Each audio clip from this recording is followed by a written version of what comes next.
Welcome to the Beverly Hills Plastic Surgery Podcast. Dr. Jay Calvert here today on a very rainy afternoon with Dr. Millicent Ravello. Dr. Ravello, how are you doing? I'm doing really well. Really well. Good. You know why? Why? I am going to give you so much trouble for this podcast. I cannot wait. You're supposed to. I'm going to make you listen to it over and over and over again.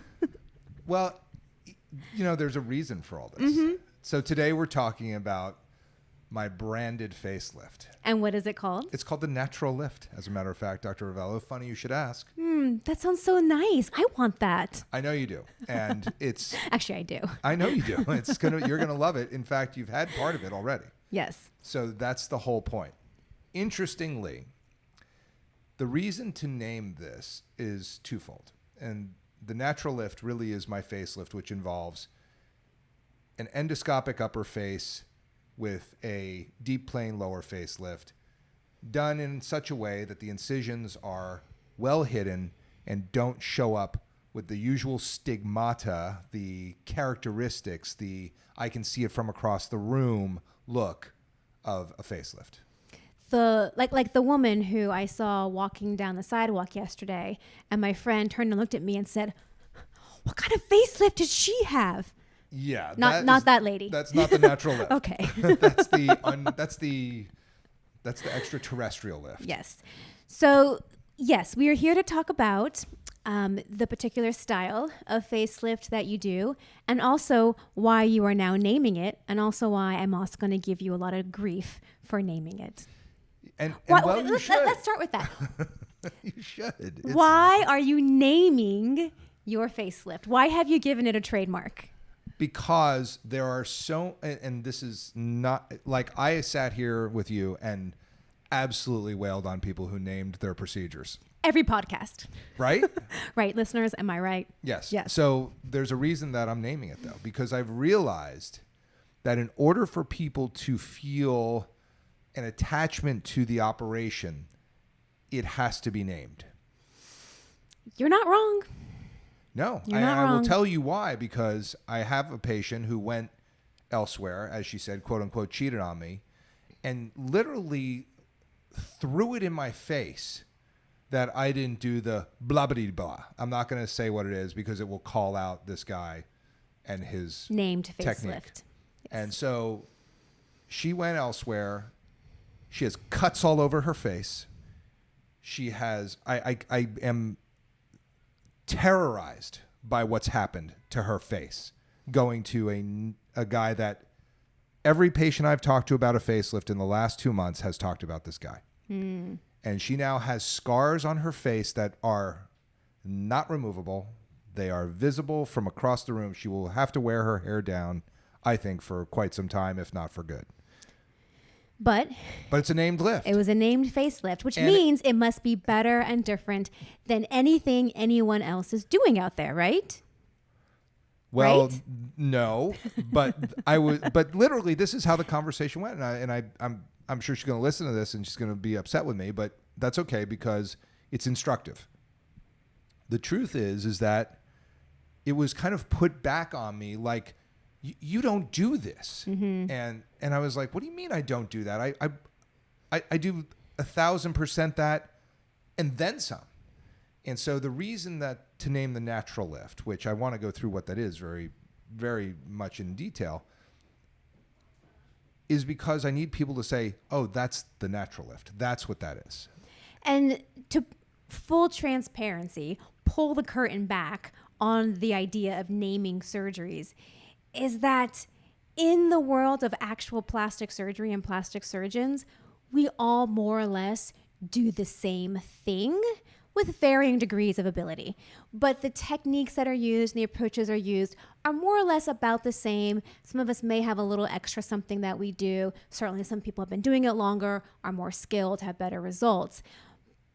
But there's not a whole lot of variability in how you can do a facelift.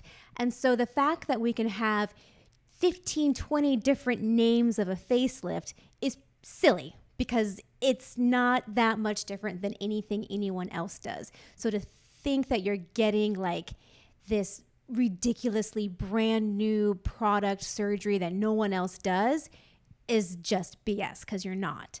Well, I disagree with you. Well, okay, so carry on.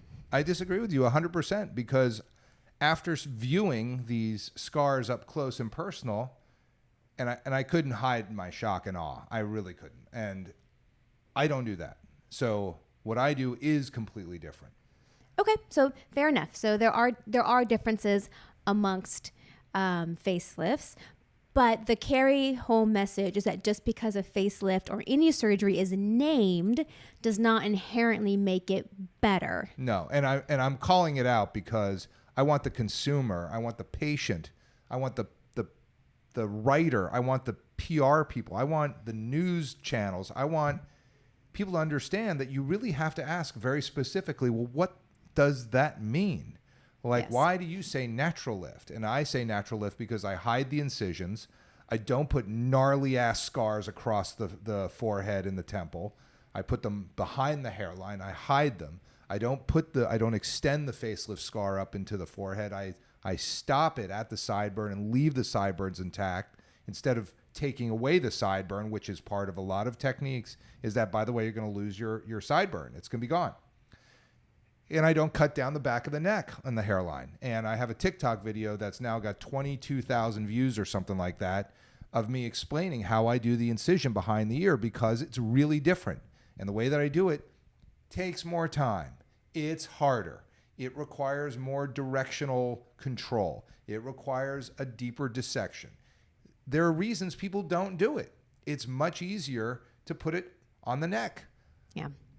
Your ponytail is gone. You won't be able to do that again. You won't be able to put your hair up for the big wedding or ball or whatever. You have to wear your hair down because there's going to be a gnarly scar down the back of your neck. The way that I do it, I put it in the hair so you don't see it. And that's why I've kind of come to realize if I don't say natural lift, then people don't know what it is I'm talking about. It's too hard to explain all these different things. Whereas with the term natural lift, people can be like, he's the one that hides the scars. And it has a name, so it must be good. And it has a name, so it must be good. I'm not going to stop. No, you shouldn't. It's just like the preservation rhinoplasty stuff. I'm going to reserve my opinion, but they want to say, I do preservation rhinoplasty, even though the guys doing preservation rhinoplasty are doing anything but preservation rhinoplasty. They're basically doing an open technique and trying not to operate on the tip and trying not to cut the bones and trying not to open the middle vault, but they'll do any of that as they need to because preservation rhinoplasty in its purest form back in 1857 is not really useful for that many people who want to have nice looking noses. So they want to brand, I do preservation rhinoplasty, so they can get up on a soapbox and say I'm better than you because I'm doing preservation rhinoplasty. But that's not true, is it? It's all about the techniques that you use. And the patients really should be looking at the before and after photos, asking about the techniques, where are the incisions, and that's how you can figure out whether you want to go and get that operation or not. I did a facelift on a patient from out of town. Her sister went elsewhere. Her sister has cuts all over her forehead and all over her face from the facelift. She does not. And her sister did not know that was going to happen. Oof, ouch. She didn't fly to Beverly Hills because she thought she was getting the same thing. And the two of them are right there looking at each other. And the difference is one has cuts all over her face that are visible and can't wear her hair up, and the other one doesn't. That's crazy. It's crazy. It's crazy. And that's why I'm sitting here like I have to name my facelift. It's like so ridiculous, but the media and the social media and the Instagram and the TikToks, they take this and they run with it. And it's, and one guy's got before and afters. The before is like a mugshot medical photographed in front of a blue background, and every single after is a selfie taken from a 3/4 view with their own cell phone with flowers and their hair down in every single picture. And the patients go, oh my God, it's so beautiful. Yeah, because the patients have full makeup on in the post-op, and the first picture looks like a mugshot. Yeah, I've definitely seen those. That's a massive cheat. Yeah, I've seen those where the befores are all like at the day of surgery in their gown, no makeup, and then their afters are like full hair and makeup. I'm like, glass of wine in their hand. I'm like, a glass, of course Totally. you look It's like, better. duh. No. Yeah. But their hair's down in every picture. Yeah. In every one, the hair is down because you have to hide the incisions. They're just way too obvious.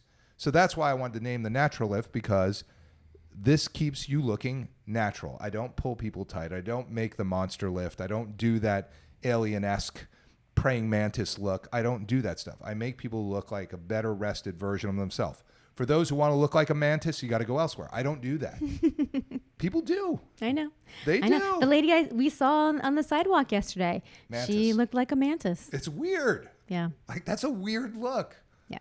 But somebody thinks it's attractive. Somebody's liking that. It's not me. I think there are some patients that do like a really done look. They do. You know, it's kind of like having I'm not discounting that. a name brand purse. It's like, hey world, I had a facelift. That's right. You know, and that's a look, that's a style. Everyone has what they like. Steve Hoffman tells this story about a newscaster coming from Washington, D.C., flying out to see him. He does this beautiful facelift. Incredible. And you know, talk about a guy who's like a master of the deep plane facelift. Right. This guy could do it. And he would make thick flaps, and he was amazing. But they looked really natural. They looked really good, you know? So then she called him up, screamed at him, "Nobody knows I've had a facelift. You know, how can you charge me all this money to do this? God. You know, I paid you blah, blah, blah." I mean, she flew back, and he pulled her as tight as she could. He did whatever he could to make her look like she had a facelift. And she was very satisfied. She loved it. Totally happy. You know, Steve was appalled at what he did, but you know, she had every stigmata of the facelift, every sign that she'd had something done. And that, I am not saying that there aren't people like that. Those people should go to those people that do that. My patients want to look like a better rested, healthier version of themselves and as beautiful as possible, not like they're an alien metamorphosizing so they can find others like them to go back to the planet they came from. Okay. All right. So that's your natural facelift. So what is it, right? You want to probably know what it is. I would love to know what it's it is. Endoscopic upper face. No one knows what that means. So what that means is we use a camera, make small, tiny incisions, typically 2, sometimes 4, but they're all behind the hair. You should not see them. Sometimes you get a little bit of hair loss in those incisions, which is an issue. I've had to revise some scars. That's about the biggest problem. They're not on your face. They're 1 centimeter or 2, half an inch behind the hairline. And we use the camera to release all the structures, literally all over the forehead, down over the midface, over the zygoma, down into the masseter, down into the midface. So and this entire area. Cheekbones for cheekbones. Yes, sorry. That's why you're here. Yes. So it's not the only reason you're over here. The forehead, around the side of the eyes, down over the cheekbones. Right. This is what you had this portion done. I did. You just haven't had this part done. Not yet. But there's time. Don't get me started. That's probably the next, like, what is it? It's March, so like November maybe? Yeah. Birthday party. But then we do the lower face with the incision being hidden behind the tragus, which is this little part of the ear that sticks out. You know, some people cut in front of the ear. They just like, go for it. It's easy, but it's visible.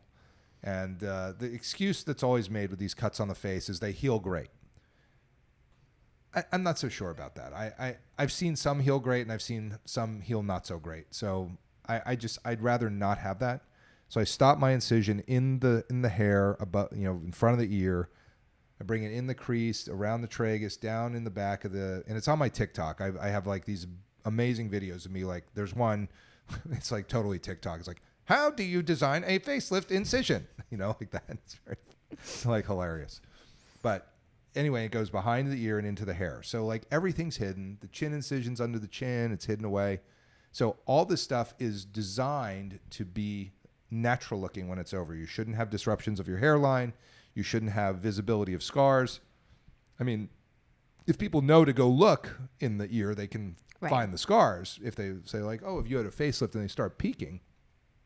Although I did have a patient who went to her hairdresser a month, 6 weeks after her surgery, and her hairdresser couldn't find her scars. She's like, you had a facelift? I can't find your scars. Yeah, because they're not on the face. Mm-hmm. She's like, well, all my other patients. And you are a subscriber to this technique. Don't sit here like wailing on me. Like, you know. Oh, I do your technique. I'm just giving you a lot of crap because you've now named your given technique. It's with a total, it is it's a you can't beat them, join them kind of thing. I hear you. It really is. It's like if the patient's literally going to throw it back in my face that I don't have a named procedure, which was done.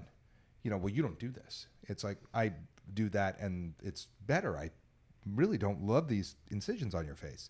So that's the thing. It's like I have to do it so that people know what it is, and I can say it in one, fell swoop, and then they go, oh, the natural lift. That's the one where he makes the incisions and hides everything. Yes, that's that one. And they can go to the next plastic surgeon and be like, but you don't do the natural lift. And they'll be like, no, I don't. I cut all over your face because that's the way I do it. And that's totally fine, by the way. That is not that is a technique. Total technique. It is. I'm not sitting here saying that it's wrong. I just think I don't like it. That's me. That's my opinion. I don't like it. You can do it all you want. You can cut all over everybody's face. You can do pre-trichal incisions and bring the hairline. You do whatever you want. I don't like it. And this is not to disparage anybody else's technique. This is to say the difference is this with my technique, because I need to be able to communicate that to my patients so they don't go and have to go somewhere else to get a facelift because they think, I wish Dr. Calvert did that blah, blah, blah, blah, facelift, because then I could go to him. But since he doesn't, I better go somewhere else. Oh, it just hurts. You should see it. It hurts. You'd cry. If you had that, you would. If you woke up with that on your face, you would come in here and shoot me and just be like, "Are you kidding me? Like, what is this?" It is. It's terrible. It's so bad. That's just me. I'm sure these patients are very happy. They're happy to wear their hair down, whatever. But from my standpoint, I think you should be able to. The problem. So that's the other thing. Like, I don't know who it was. It was either one of the medical, like it was either a resident or a visitor or somebody one day. It was like, God, why doesn't everybody do this? And I said, because it's hard. Right. It's not easy. It's a difficult technique to learn. It's very powerful. I mean, the lift is very powerful, and it's more natural because you're lifting the face as a composite. It's everything being elevated as a unit rather than pulling skin, pulling everything under it, which is what we do down here, which is fine, but it really makes the upper face look really great. Yeah, of course. Hello. Right. It's like, if I do say so myself. So anyway, I'll take your shit. I will. You can wail on me. You can beat me up. I'll take it. I get it. Yep. And then give me a few years and I'll be like, Dr. Calvert, I'm ready for my natural facelift now. I'm ready for my natural lift. Like, who's doing mine? I'm ready too, Mill. It's like, come on. Hello. Get these taken care of. But it is. It's like, I don't want those cuts down my neck. And I remember golfing with a buddy of mine. Man, he had just the worst scars down the back of his neck. They were just horrible. And they were like right. Yeah, it's definitely worse for a man because you can't hide it as much. And I asked him about it. I was like, he goes, that is a topic that I cannot talk about with you. Oof. I was like, well, you didn't come to me. He's like, yeah, well, I thought you were the nose guy.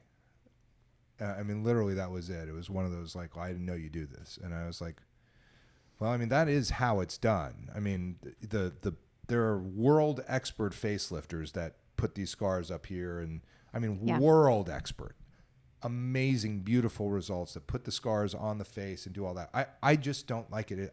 It's not necessary for me. Is there going to be a patient I have to do it on? Sure. Like, I'll probably have to do one like next week. There'll be a patient. I'll be like, it's going to be really perfect is if I put these pre-trichal incisions, and pre-trichal means in the hair, along the hairline. So that I'm not saying that I never do it and that I don't do it. That I'm just saying that in a facelift situation, I think you should try to hide these incisions as best you can, get the best lift that you possibly can, and keep the patient looking like themselves as opposed to some of the other stuff we've seen. I agree. The mantis lift. The mantis from outer space, the alien mantis. That's what I'm going to call the next facelift. I do the mantis lift. Really? Oh, that's interesting. Isn't it interesting too? Like all these like animated shows, like there's always like a mantis faced like alien. Yes. Because it's so weird looking. It is weird. And it's especially weird on a human. I don't want to go too deep into this, but I do want people to know that there are variations. Look at my TikTok, look at my Instagram, look at Dr. Ravello's results with her facelifts. They look amazing. When aren't we having your patient on soon? Soon, very soon. I was going to talk to you about that after this podcast. Very nice. Well, we will do that. So for now. Oh, let me do one more thing because we always mention this, but this I think is particularly pertinent to this podcast. Yes, you can go to a named facelift surgeon, or you can just go look at their befores and afters. And even if they don't have a named procedure, but you like their befores and afters, that's okay too. That's right. You don't need a named procedure. You don't. But, these are the questions you ask. Where do you put your incisions? Look at their befores and afters to make sure that that's the look you want, mantis or otherwise, and then Exactly. go with them. That's it. That's about as simple as it needs to be. Right, but the named procedure thing gets people to sign up. I mean, there's one surgeon that's doing consults by text message, and I wouldn't have believed it except I saw it with my own eyes. Jeez. I saw it with my own eyes. This patient came in for me to do something for her breast, and then she's like, "Well, what about my face?" And I went through everything. She goes, "God, that sounds really great. Do you have any examples?" I show her. She's like, "Oh my God, these are beautiful." I said, "Yeah, I really like to keep people looking really nice, natural, blah, blah, blah." She goes, "Well, I had a consult with blah, blah, blah, and he does the blah, blah, blah lift." And I was like, "Oh, here we go again." And I said, "All right, so how'd the consult go?" She goes, "Well, I haven't met him in person. All I did," and she shows it to me. There's a text message, "Hi, I'd like to see so-and-so at the consult." "Oh, send us 3 pictures." She shows me the 3 pictures. It's front, side to side. And then comes back with a text from the doctor that says, "You need da-da-da-da-da-da-da-da-da-da," with 8 things on it. And it's $147,000 and he'll meet you in the holding area. So she was expected to show up the day of surgery, Wow. wire transfer $147,000, which is not what I charge, by the way. I charge less than that. $147,000 wire transferred, and show up in the holding area and everything will be fine. And never spoke to a human being. That is crazy. So any fraudster could just put up a fake website, steal some befores and afters She from the didn't web, go. and then be like, "Transfer me $100,000, please." She didn't go, by the way. Wow. She texted back, and she showed it to me. I'm very uncomfortable with this process. Doesn't he want to look at me? Doesn't he want to see what I look like? Right. He's seen you. It's great. These are routine procedures. He does them all the time. Oh my gosh. Yeah. Let's not talk about the fact that you may have a heart problem. Do you have blood pressure issues? Are you on any blood thinners? Oh my gosh. I always need to see the whites of their eyes. That's Yeah, kind of you important. gotta feel. Do they have a history of weight loss? All these things totally change. Right. So I how do a things Zoom are gonna be done. consult. The way that I would do this process would be, you send in a lead through the website. "Hey, I'm interested in the natural lift. I'm interested in the facelift, whatever. I want to get the upper face done. I want, the mid facelift." We'll call you. We'll say, "Great, send us an email, mobile phone number, your name." We call, "Hey, this is Jenny." Jenny calls them up, talks, da-da-da-da-da. "Great, let's get you on a Zoom call with Dr. Calvert to do a Zoom or a FaceTime, consultation." We talk back and forth. Questions, "Hey, take a listen to one of our podcasts." We send them a podcast about facelift or mid facelift or whatever. And then if they are from China, then I say, "All right, we'll fly in. I'll see you the day before surgery. I'll confirm that everything's right. It's never happened, but something could come up where this procedure can't happen for you." If it's a nose, I always get a CT scan for the out-of-town patients because I don't have an internal exam. And the best thing I can do other than seeing them the day before surgery is to get a CT. But we tell them, "Look, you may fly in and something comes up when we look at you the day before that we can't do the procedure." And then we do the case the next day. But I always think that you have to, and this is for people where it's not possible for people to fly back and forth from Finland, Right. Twice for a check and then okay, come back for the procedure. So for them, you have to kind of do it this way. But people that are in, Long Beach, you should see them in front of you. You gotta lay. It's the laying on of hands. I want to feel the tissues. I want to see what's going look on. at the If it's skin, a nose, yeah. I mean, so anyway, I thought that was just. I mean, if I hadn't seen it with my own eyes, I wouldn't have believed it. That's crazy. It's not. Think how busy that guy must be, though, that he can text message. "By the way, wire the $147,000. I'll see you in the holding area." Next. Right? Well, I wonder how many times that actually works, though. I don't know. I mean, I'd be curious. I would. I bet it works a lot because it's one of those things I got to have it. That's the I got to have it. Oh, he does this specialty thing, so. Well, once you get yours going, you tell me how that works.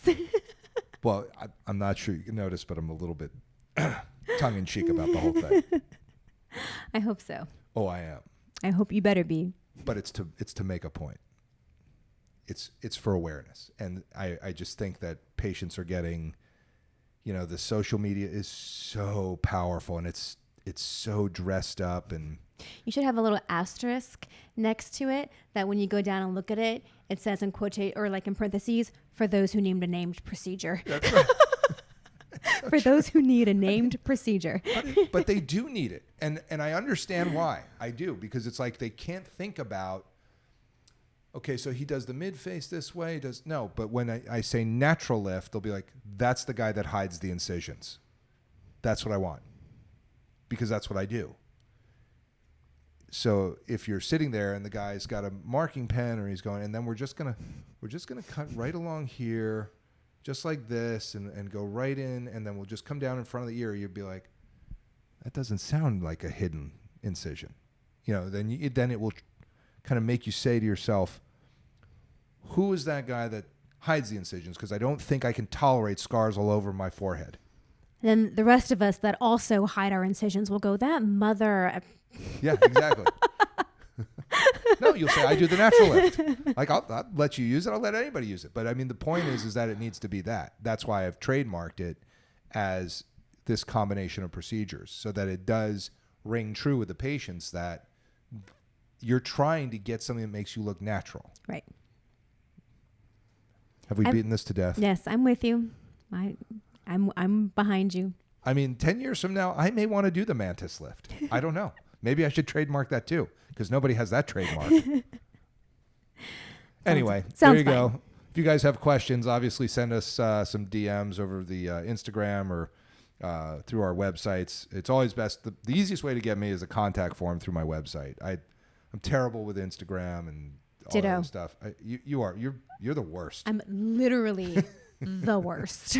Go to RavelloPlasticSurgery.com or to pretend like it's 2000 and use the web. Use the website. Yeah, I mean the social media stuff. Like it's hard to keep up with. We have stuff to do. Like we're busy. Good. Then this is the Beverly Hills Plastic Surgery Podcast, coming to you from the 90210.